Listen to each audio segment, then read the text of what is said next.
양자 컴퓨터에 관련된 부분은 당연히 좀 조심을 해야 되는 건 맞는데 양자 암호는 달라요. 여기는 틈새 시장이에요.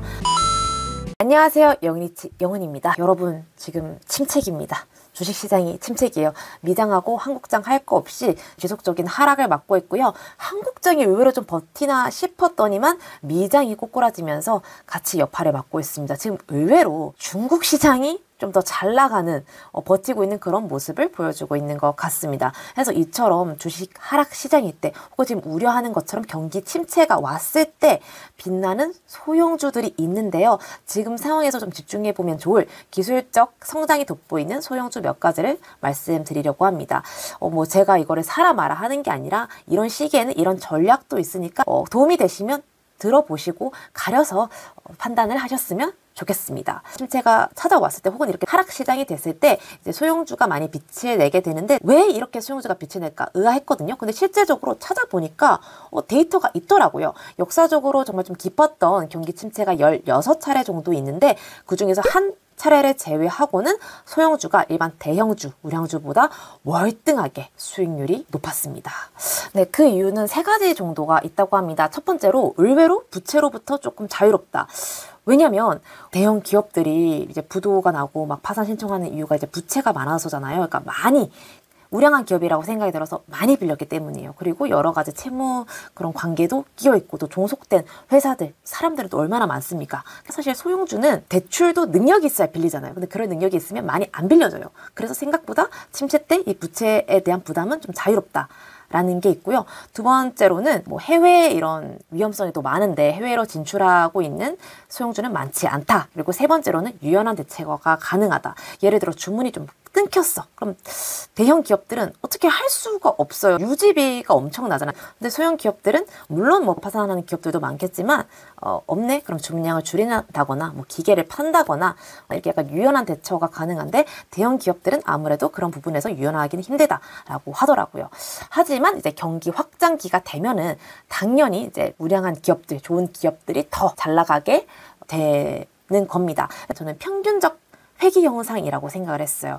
우리가 높았던 기업도 결국엔 내려가고 하염없이 떨어질 것 같았던 기업도 결국에는 이 평균점으로 돌아오듯이 경기 확장기에 때는 대형주가 올라가고 소형주가 내려가거든요. 근데 다시 경기 침체기에는 이렇게 약간 만나는 구간이 와요. 수익률이 원래 20% 주던 걸 수익률을 8% 줬어. 근데 얘가 원래 마이너스 50%였는데 마이너스 10%까지 올라왔어. 그럼 40% 성장을 한 거잖아요. 그래서 좀 여기에서 소형주가 높아 보이는 착시 현상이 있지 않나 그런 생각이 잠깐 들었습니다. 그렇기 때문에 지금까지 많이 올랐던 애플, 마소, 엔비디아, 메타 할 거 없이 지금 맥을 못 추리고 있지 않습니까? 네, 그래서 좀 마음이 아픕니다. 지금처럼 뭔가 악재들을 더 예민하게 받아들이는 이제 앞에 전제 조건을 좀 깔아놓고 이야기를 해야 될 것 같아서 이제 말씀을 드렸습니다. 기술적으로 성장이 돋보이고 관심을 많이 받을 수 있는 업종 두 가지를 선택을 했습니다. 유리기판 그리고 양자 컴퓨터 아니고 양자 암호입니다.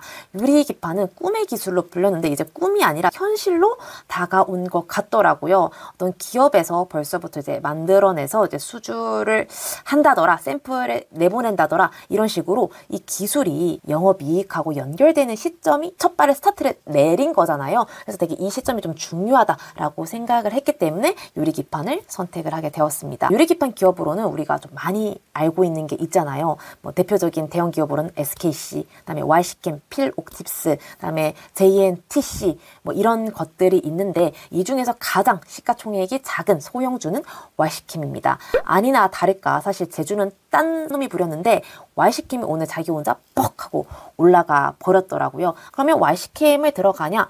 저는 YC캠도 괜찮다라고 생각해요. 왜냐면 기술만 있는 기업은 아니고 사실 여기는 유리기판 소재를 만드는 기업이죠. 저는 가능성이 있는 기업이라고 생각을 하고요. 그럼 이번에 제주를 부린 기업이 뭐냐? JNTC라는 기업입니다. 사실 여기는 제가 말씀드렸던 소형주는 아니에요. 코스닥 기준으로 대형주에 가까운 기업이기는 합니다. 하지만 이번에 자체적으로 만든 이 유리 기판을 가지고 글로벌 기업에 또 공급망을 넓힌다고 하니까 이 기술이 조금 더 영업이익으로 늘어날 가능성이 높아진 그런 기업이기도 합니다. 그래서 이 호재가 터지면서 같이 있던 유리 기판 기업들이 막 올라가고 오히려 대형주인 SKC는 오히려 하락을 하는 그런 모습을 보여주고 있습니다. 그래서 굳이 한다면 저는 JNTC 아니면 YCKM이 낫다. 아직까지 반도체 수요가 꺾인 게 아니에요. 엔비디아 실적을 보세요. 잘 나왔어요. 근데 내려갔어요. 그러니까 지금 시장은 그냥 내리고 싶으니까 내려가는 겁니다. 물론 뭐 중국의 이런 딥시크 그런 논란도 있긴 하지만 악재를 더 예민하게 받아들이고 대형주에게 되게 야박한 그런 시장이기 때문에 약간 이런 쪽이 낫다.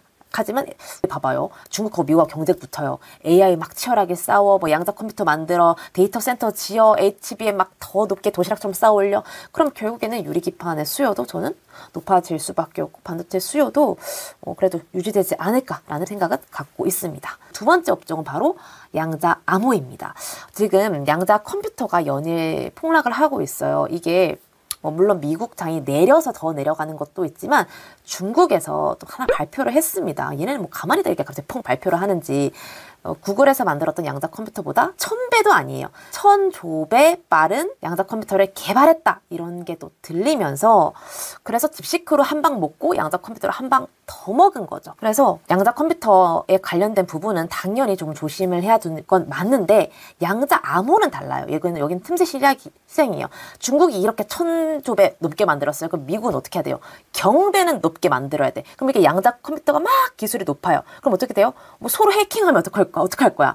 암호를 더 만들어야 됩니다. 보완을 해줘야 돼요. 양자 컴퓨터만 만들어낼 수가 없어요. 자율주행 자동차 만들 거면 누가 내 자동차 해킹해서 폭탄 터트리면 어떡할 거예요. 휴대폰, 금융, 그다음에 국방마저도 인공지능으로 AI로 지금 돌리는 세상에 양자 컴퓨터가 미래 핵 무기라고 하는데 그래서 양자 암호는 반드시 컴퓨터랑 같이 들어가야 될 전략이다라고 보고 있고요. 우리나라가 양자 컴퓨터로는 아직까지 기술력이 낮긴 하지만 양자 암호로는 그래도 꽤 높은 기술력을 자랑을 하고 있습니다. SKT를 필두로 해서 콘소시엄을 만들어서 꾸리고 있고요. 이번에 또 중에서 또 의미 있는 발표를 한 기업이 있어서 소개를 드리려고 하는데요. 세계 최초로 미국 구미표준기술연구소 PQC 알고리즘 정식 표준이 풀 탑재된 보안칩을 올해 2월에 출시를 해서 양산을 한다고 합니다. 지금 세계 최초잖아요. 그래서 선점을 해서 어떤 기업하고 계약을 하면 그걸 깨기가 어려우니까 미리 선점하는 게 진짜 기업에서 중요하다 생각을 하거든요. 그래서 특히 이 소형주가 뭐냐면 RCTK라는 기업이에요.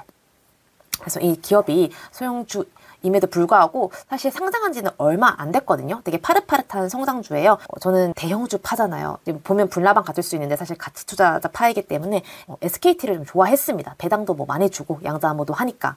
근데 이제는 이런 소형주도 하나씩 같이 엮어서 가는 것도 괜찮을 것 같다라는 생각이 들어요. 그래서 이러한 소형주도 있다는 거 한번 말씀을 드리고 3월 12일에 CPI 지수가 발표가 됩니다. 그걸 보시고 나서 접근을 하는 것도 저는 추천을 드려요. 역사적으로 봤을 때 침체기, 호황기를 봤을 때 호황기가 훨씬 길어요. 침체기는 길어봤자 3년이에요. 1년 하고 돌아간 경우도 있어요. 코로나 시대 보세요. 사실상 하락한 날이었고요. 9.11 테러가 터졌을 때, IT 버블이 터졌을 때, 뭐 우리나라에도 외환위기 터졌을 때 생각보다 침체는 짧고 호황기는 길었다. 우리가 다시 봄이 오듯이 또 시간이 다시 지난다면 경기 또 성장기 확장기가 된다면 우리가 봐왔던 우량주들이 다시 봄이 오는 날이 오지 않을까. 그래서 너무 희망을 좀 잃지 않으셨으면 좋겠습니다. 또 여담으로 말씀을 드리자면 사실 제가 아이온큐, 팔란티어 괜찮다 이렇게 말씀을 드렸잖아요. 시간이 됐긴 하지만 지금 막 폭락을 하고 있어서 걱정이 되실 것 같단 말이에요. 사실 팔란티어는 갖고 있고 아이온큐는 샀다 팔았다를 반복을 하고 있는데 아이온큐 같은 경우는 좀 기다림이 필요할 것 같아요. 왜냐면 중국에서 저렇게 센 걸 던졌기 때문에 더 센 걸 던지거나 아니면 중국 이거 거짓말이다 이런 거 터지거나 이번에 실적이 좀 잘 나오거나 확실하게 지표가 있어야 갈 것 같다라는 생각이 들고요. 팔란티어 같은 경우에는 전 조금 더 끌고 가볼 생각이 있어요. 악재가 국방비를 줄였다라고 하지만 막상 파보면 팔란티어가 해당하는 무기 현대화, 뭐 드론 관련, 인공지능 관련 그런 부분에서 줄인 게 아니에요. 그래서 팔란티어 쪽에서 예산 삭감은 사실 없는 거고 유럽이나 이런 데서 방산비를 늘렸잖아요. 늘리면 오히려 팔란티어에겐 기회입니다. 얘네가 거기 가서 또 전술을 공유를 해줄 수가 있는 거고요. 정부 처 말고도 다른 곳과도 연결될 수 있는 고리가 저는 많은 기업이라고 생각이 들었어요. 얘 있는 CEO가 피터 틸인데 피터 틸이 내각에 있습니다. 네, 같이 일론 머스크랑 꾸리고 있어요. 뭐라도 좀 더 해주려고 하지 않을까라는 그런 기대는 하고 자기 기업에게 잘 되는 방향으로 그러지 않을까요? 근데 또 피터 틸이 자기 기업을 이번에 매각을 많이 했어요. 근데 늘 많이 했어요. 그래서 이런 것도 영향을 끼친 것 같습니다. 그래서 지금은 조정이 있지만 그래도 시간이 지나면 또 괜찮은 기술력을 가지고 성장 잠재력이 높은 기업이기 때문에 괜찮게 흘러가지 않을까. 또 그동안 많이 오르기도 했잖아요. 그럼 저는 오른 만큼 조정 기간도 필요하다 생각이 듭니다. 이렇게 약간의 이제 사견을 한번 말씀드려 보았습니다. 그럼 다음 시간에 만나요. 안녕.